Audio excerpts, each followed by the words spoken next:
So the gap is reality. So the way he does it is basically in one of those like pie charts. So you have like a circle that's ideal, and then a circle that's real, and then in the middle, like where they intersect, that's your reality. So basically, what he's saying is when you're younger, you think of everything more as ideal. Like everything, as a kid, you're a little bit gullible and like you believe everything that your parents say, and it's really easy for you.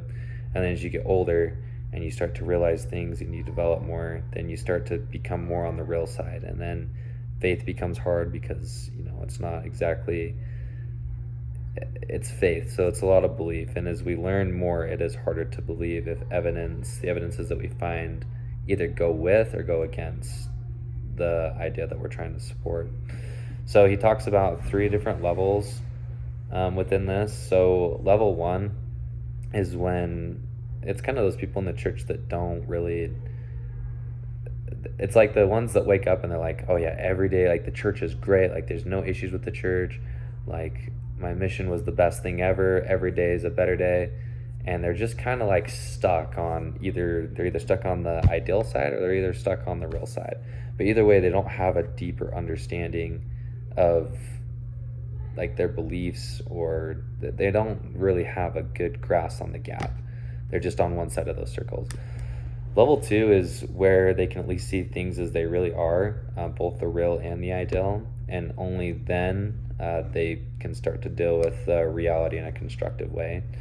Level three is where they see both the real and the ideal, not only with their eyes but with their hearts as well. So this is where you'd want to be. Level three is really understanding, and that kind of leads into the next thing, where he talks about simplicity beyond complexity.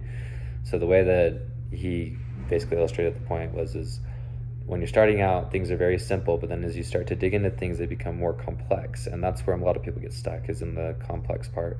But you need to move past that, and then once you get past the complexity, it starts to become simple again. And so that's kind of, in the way, it's kind of like a professor relationship to a student. If he's a good professor, then he can teach things to you, very complicated subjects, in a very simple way. And so that's kind of what complexity beyond simplicity means. So where you want to be is on the other side of complexity. You want to be on the part where you can understand it and then simply understand it and apply it to your life.